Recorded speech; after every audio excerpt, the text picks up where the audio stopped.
谢你。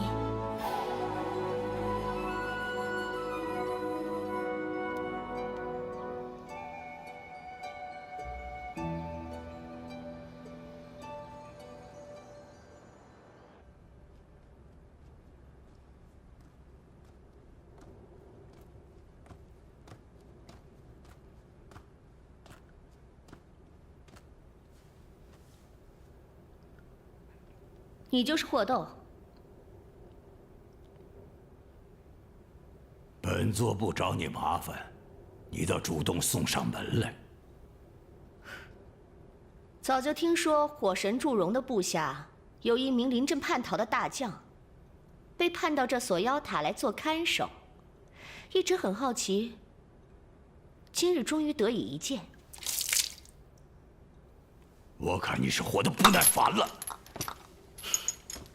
好啊，你可以杀了我，但这锁妖塔也多年未进新人了吧？想必你也很久没有听到外面的消息了。难道你就不想知道祝融的近况？又或者他过得好不好？有没有新的坐骑？又是谁取代了你的位置？祝融，这些年有没有提到过我？没有。不只是他，整个天族记得你的人也不多了。偶尔有一些年岁大的人提起，也只是说你是一个胆小怕事、被主弃义的凶兽。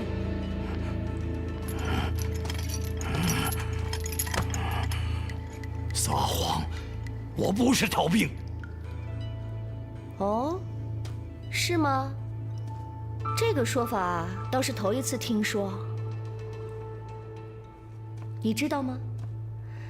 就因为你出自中阴山，现在天族众神已经没有人愿意去中阴山挑选神兽了，都说那里出叛徒，以你霍斗为罪。闭嘴！自从我跟了祝融开始，历经大小阵仗无数，从无一次胆怯未战。我曾发誓，奉他为主，绝无二心。都是他亲自下的命令，我只是奉命行事。他亲口对我说过，待我如手足，言犹在耳啊。可是他为何要害我？为何要害我？这个问题恐怕你得亲自去问他了。哦，不过不知还有没有机会？什么意思？你以为他是谁呀？上清天尊寿岁无尽吗？到了今日，还活着的上古大神也只有他祝融一人。不过在我进来之前就听说，他的大限已到，也不知现在是否还活着。你说的可是真的？我骗你做甚？他不会死，他不会死。在这世上只有我能杀他，唯有我能杀他。我用了7万年，终于恢复了50，就是要让他亲口告诉我，他为何要害我。他不能死，我不允许他死。你不允许？你是他什么人呢？他若是真的想见你，这7万年了，为何都不来看你一眼？祝融火神才不屑于见你呢。霍斗，别忘了，你就是个逃兵。我不是逃兵，一个背信弃义的小人。我不是逃兵，哪怕他现在就是要死了。我不是逃兵，闭嘴！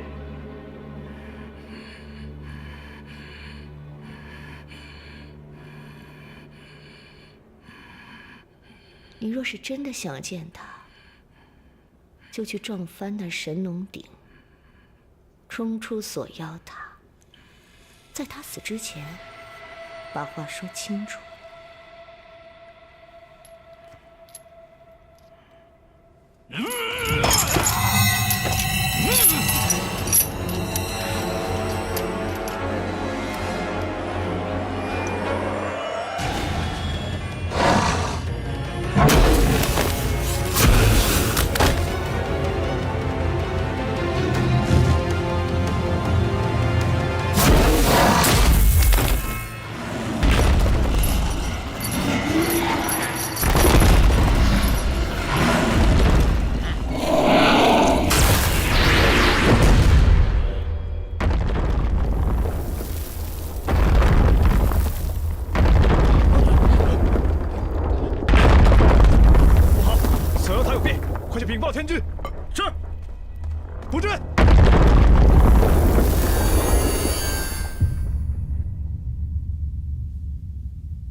九臣，九臣是拿实心换了神农鼎来镇压我们的。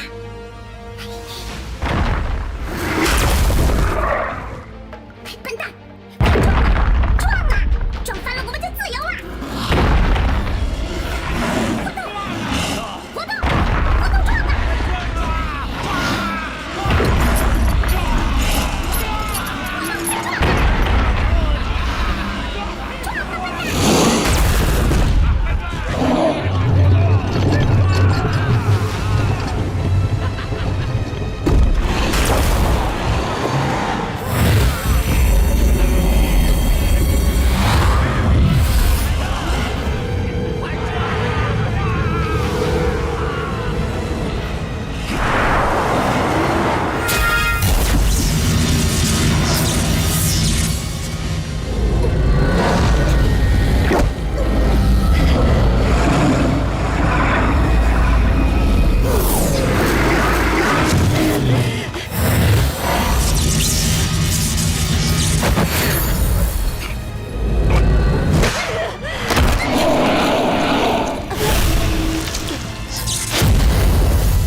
贤良淑德，贤良淑德。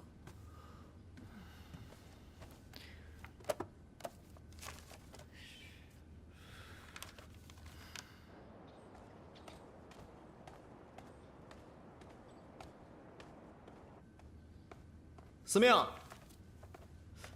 司命，云峰上神， 13，你怎么在这儿？司命呢？他说你喊他去你殿中议事，要很晚才能回来。是吗？好啊，他竟然敢骗我！上神这是去哪儿？哎，本想找他喝酒的，他又不在，还喝什么呀？司命这酒量，上神又找人喝酒，找我啊？你的酒量我跟你喝不了。上神怕什么？我又不跟上神平喝，大不了你喝一杯，我喝一坛。哎，你这是在看什么呢？哦，这是凡人的命簿。我现在在学习如何做一个贤良淑德的女子。很好，一个喝酒论坛的女子，很是贤良淑德。慢慢看吧。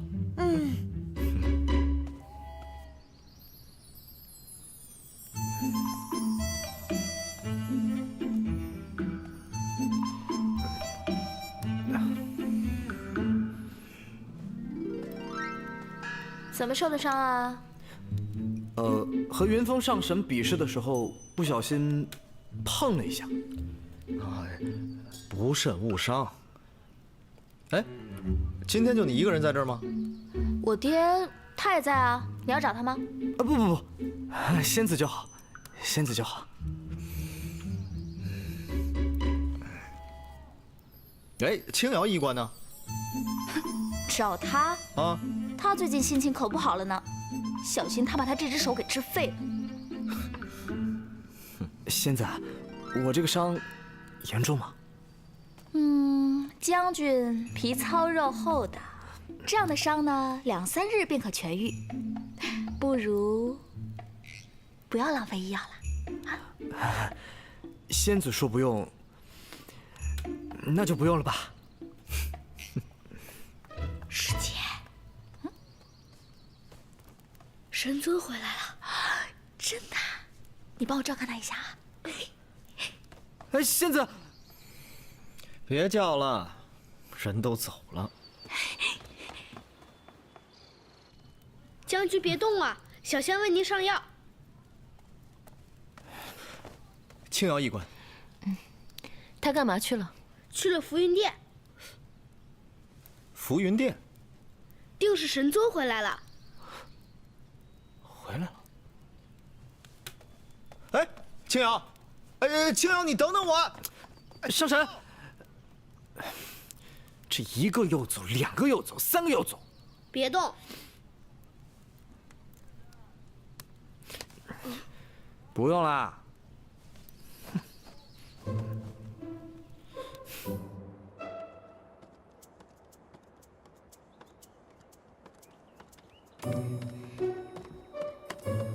玉离仙子，神尊呢？神尊，他不在殿中啊。神尊，有事吗？没有别的什么事儿，就是许久没见你，过来给你请个安。本尊刚刚回来，你怎么知道本尊在天宫？小仙也不知道啊。原来神尊你刚回来啊，好巧啊。13呢？哦，他出去了，可能在司命殿中。神尊找他有事吗？没有，你先下去吧。是。听说神尊又去凡间办事了，神尊身体怎么样？寒疾最近可有复发？我很好，并没有。那让小仙为神尊请个脉吧。还是我来吧。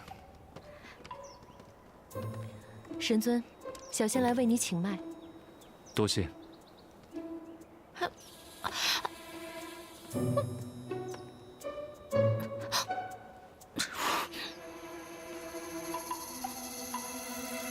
看什么看？人都已经进去了。哼！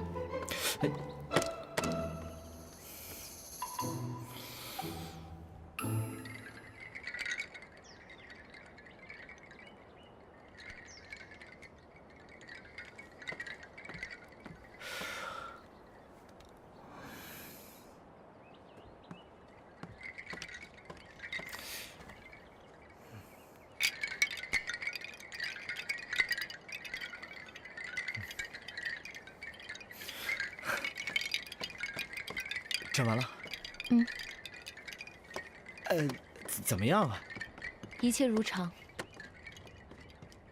为何我师兄一回来你就急匆匆的跑来了呢？我是医官，来福音殿为神尊诊脉，有什么问题吗？玉离仙子是药王之女，她的医术并不弱于你。她既然来了，你抢什么呀？你是不是也喜欢我师兄？你在胡说什么？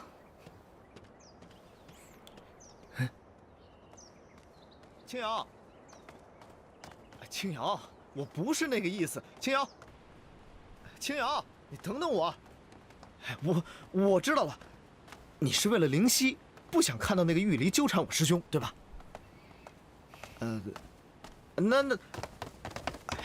那你就是，你是为了袁童的事情而伤神。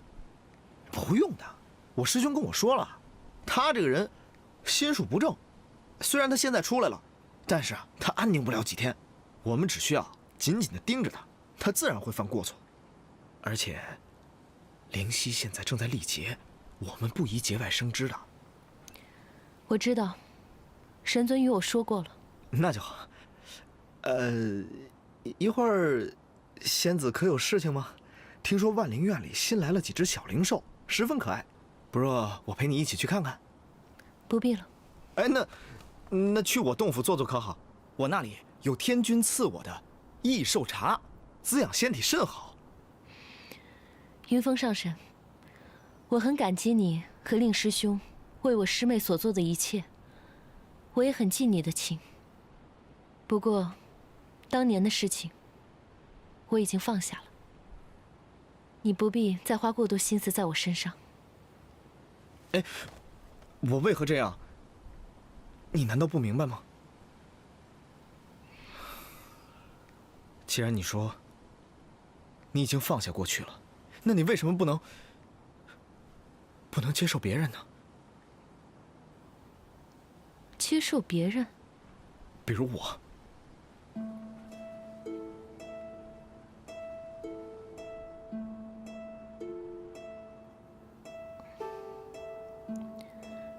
云峰上神，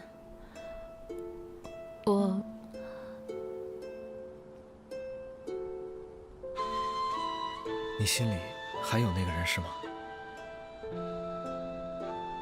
都过去这么多年了，难道你还要等下去？一直等下去吗？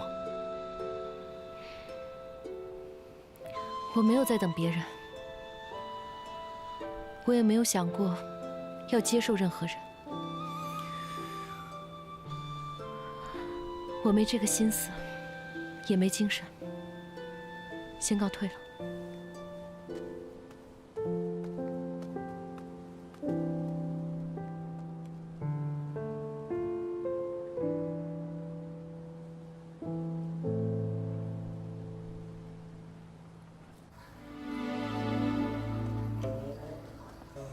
袁同护塔有功，赐予特赦，即日起回归天宫战部，望儿吸取教训。若再犯天规，数罪并罚，绝不轻恕。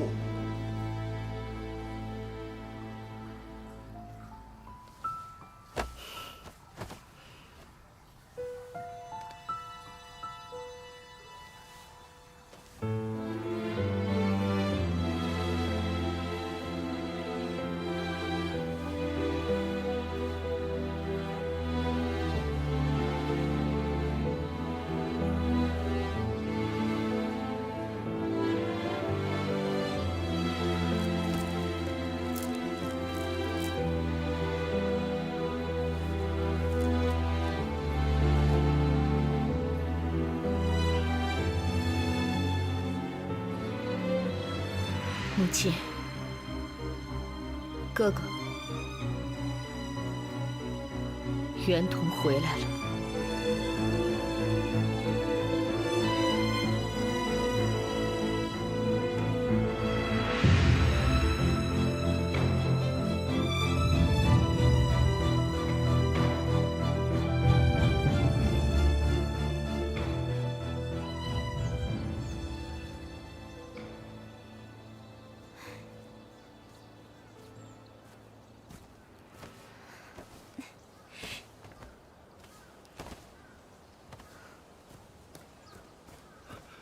公主，吃点东西吧。这是什么呀？是人吃的吗？公主恕罪。恕罪恕罪，既然知道有罪，就不要再犯。也不知道锦绣哥哥去哪儿了。赤壁那个笨蛋呢？哦，赤壁大人去探路了，应该很快就回来。一群废物！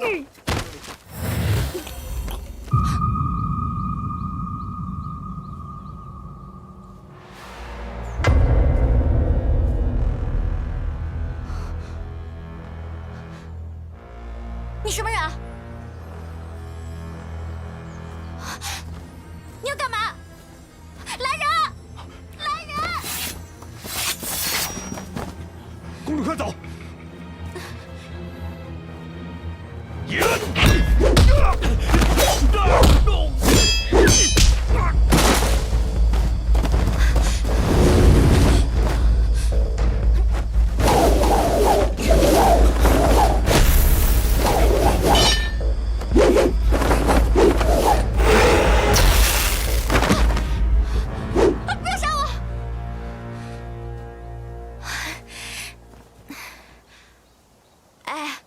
我们商量一下，那些人让你抓我，他们给你多少钱啊？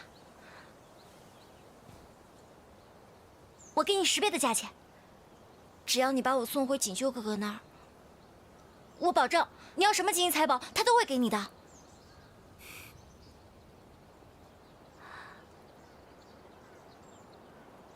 哎呀，哎呀，哎呀，我好疼啊！我不行了。哪里疼？肩膀啊，我肩膀都要断了，你看不到吗？哎呀，我肩膀真的要断了！哎呀，你快点！哎呀，好疼啊！哎呀，轻点儿！没有问题。谁说没有问题啊？万一伤到了里面怎么办？你总不能带个尸体回去交差吧？你快点解开我衣服看看。你还愣着干嘛？快点啊！哎呀，我不行了，快点！哎。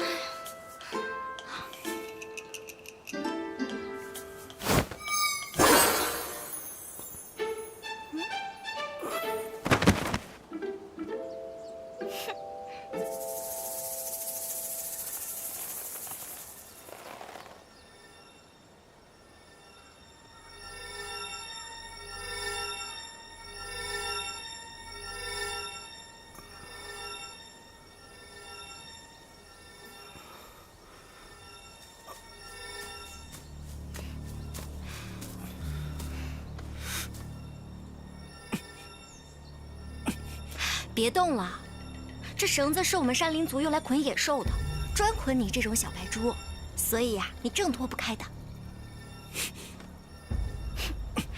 还硬气啊！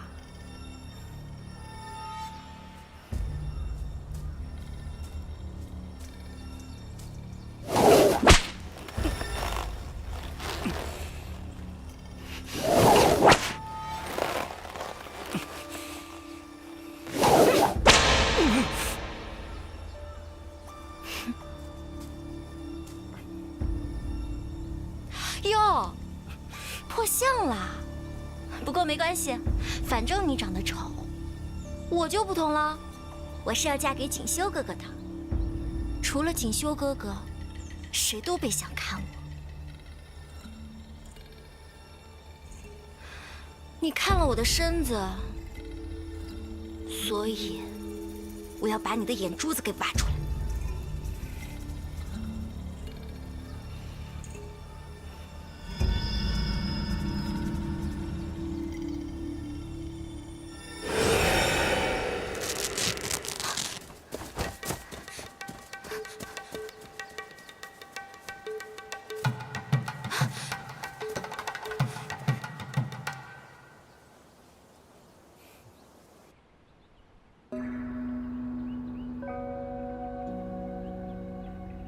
没心思，没精神。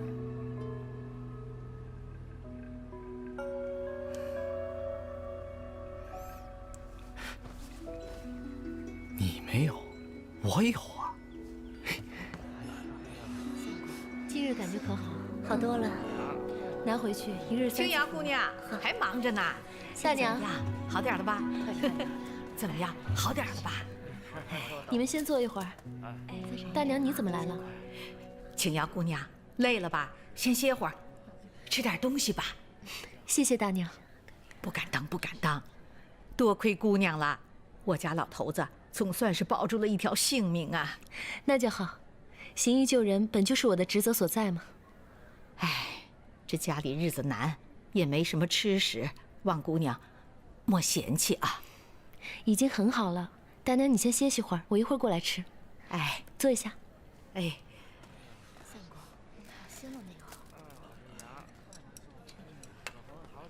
下一位。大夫，医者父母心，看在我排了1上午队的份上，你快点救救我吧！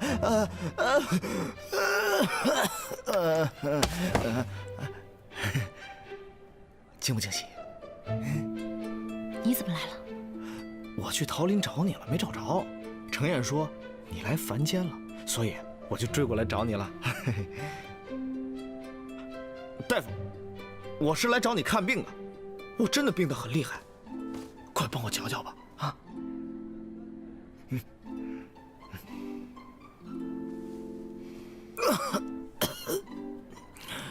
哪儿不舒服啊？我心悸、多梦，总说梦话，而且记忆力也不好，练功的时候很容易走火入魔，而且啊，我跟人切磋的时候，险些把人打伤了，他们管我这个叫做相思病。大夫，我还有救吗？干什么？哎，你谁呀？你这个当徒子，敢到这儿撒野？你看看这是什么地方？这真的是误会，误会！哎，怎么还动手了？你们，哎，这欺负人！你们过分了！他是我娘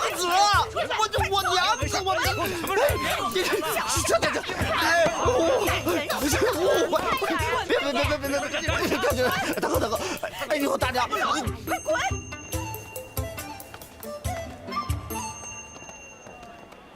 谢谢大夫。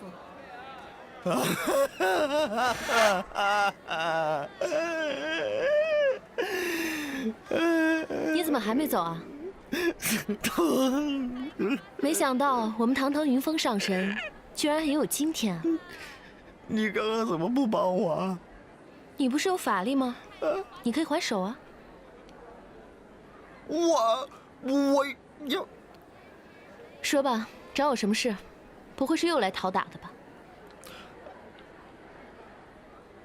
你把我治好再说，我这，哎呀呵，疼着呢。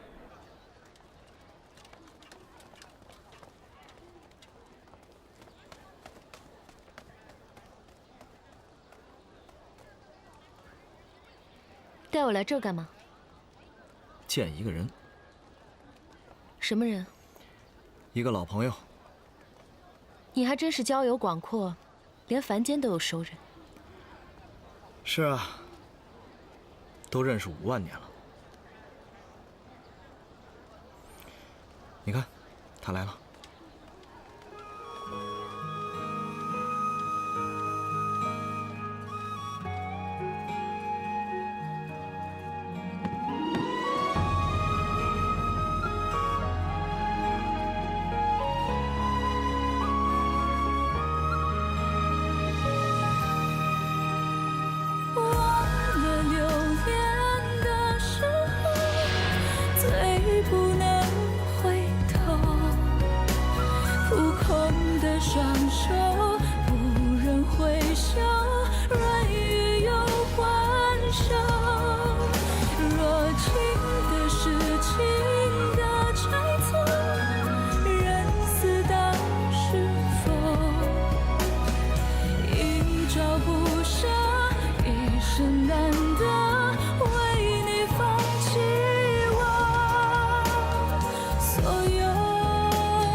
我曾去看过他的命簿，他是因神之故而死，所以这5万年来过得生生如意，事事顺心。每逢有危难的时候，都会有贵人出手相助。这一世他姓方，最高会做到尚书令，夫妻和睦，子孙满堂，寿终正寝。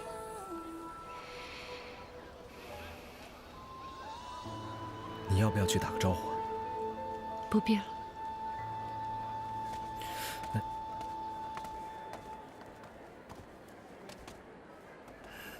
不是一直想见他吗？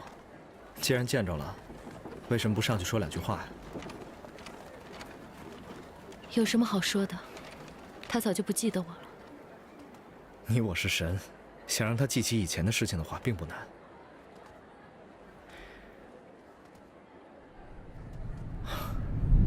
要下雨了，我们躲一躲。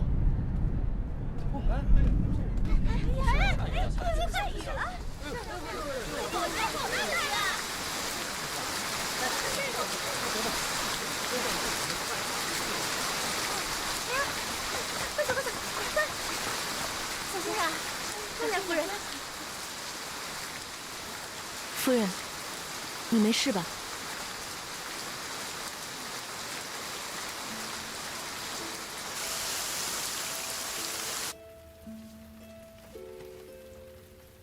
姑娘，我腹中的胎儿如何呀？夫人放心，你只是动了胎气，加上身子比较弱，我给你开几副安胎药，再补补身子，服上3副之后，应该就无恙了。多谢姑娘。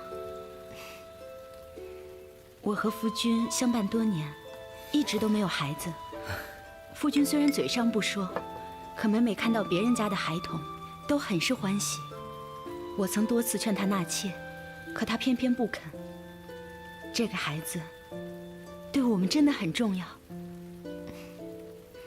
初为人父母时的那种喜悦和成就感，是这世间任何事情都无法取代的。日后再有孩子，或许欢喜高兴，但绝比不上第一次时的这种紧张和激动。可都说女人生孩子，就跟过了一场鬼门关一样。夫人不怕吗？怕呀，谁又能不怕死呢？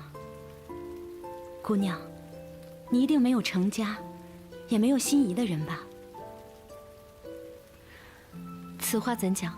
孩子在老人的眼里，代表着血脉的延续和家业的传承，但对两个挚爱的人来说，却是一份独一无二的回忆。在你们未相遇之前，分别都有着独属于彼此，而却无法分享给对方的生活经历。可一旦有了孩子，他就把你们之间紧紧地系在一起。当你们老去，甚至死去的时候，这份留在世上的血脉会一直存在，并且一代代的相续下去，无时无刻的不再证明你们曾经深深的相爱过。夫人，你夫君能娶到你，真是他的幸运。应该说，能嫁给他，是我的幸运才对。夫人，夫人，相公，你现在感觉怎么样？还有没有哪里不舒服？已经没事了，多亏了这位姑娘出手相救。多谢姑娘。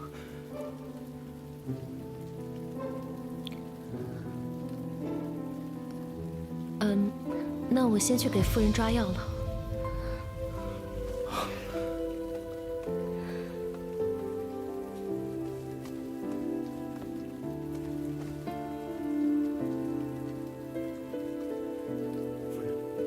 真的没事吗？没事。你可吓死我了，你知道吗？我不是告诉过你，凡事要小心、小心再小心的吗？知道了，是我不好，可我想出去散散步嘛。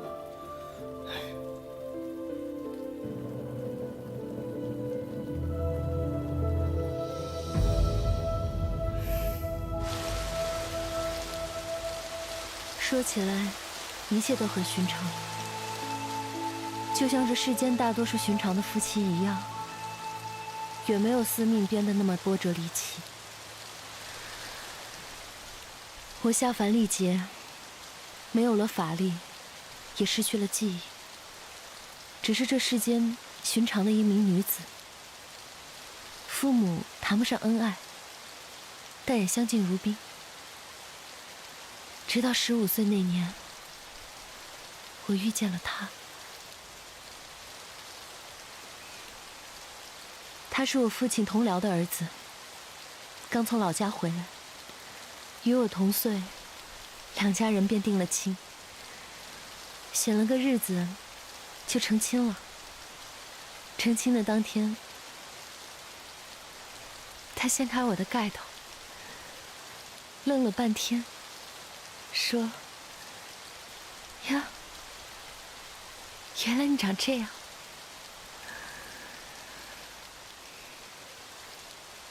见过这么多次了，他连我长什么样都不知道。你说他是不是个呆子？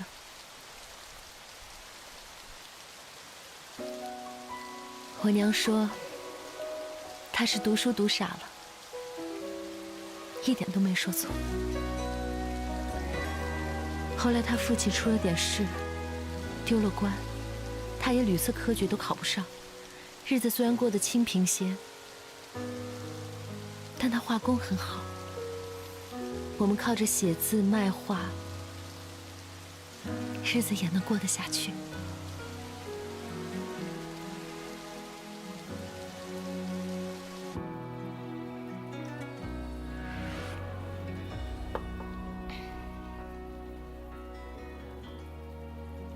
别喝了。他也不让我喝酒，迂腐得很，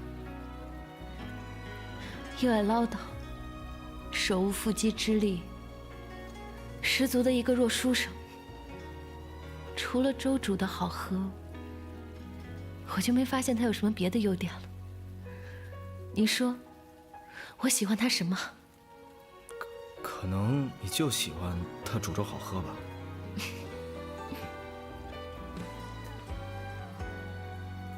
我一直都没有身孕，他母亲便不喜欢我，我也很生气，老跟他发脾气，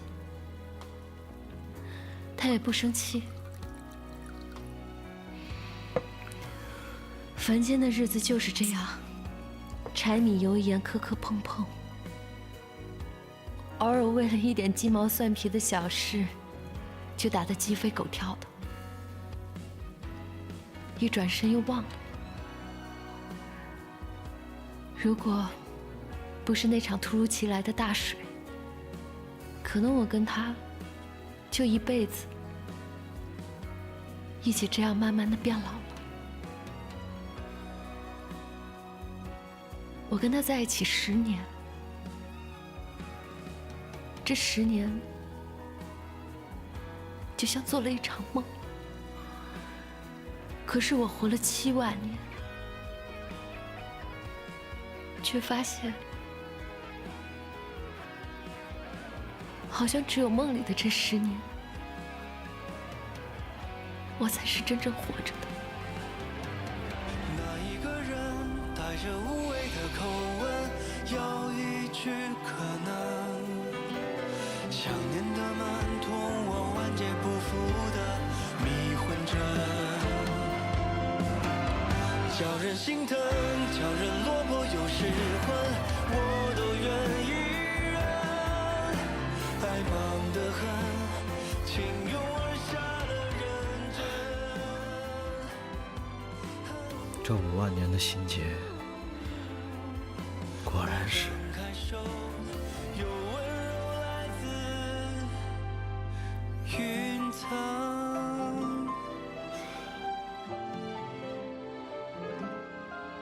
方公子，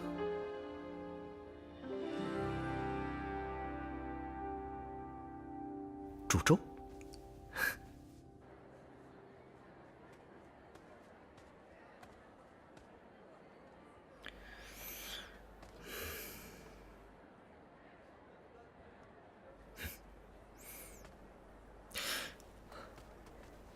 方公子，阁下是？麻烦公子跟我走一趟吧。啊？跟我走。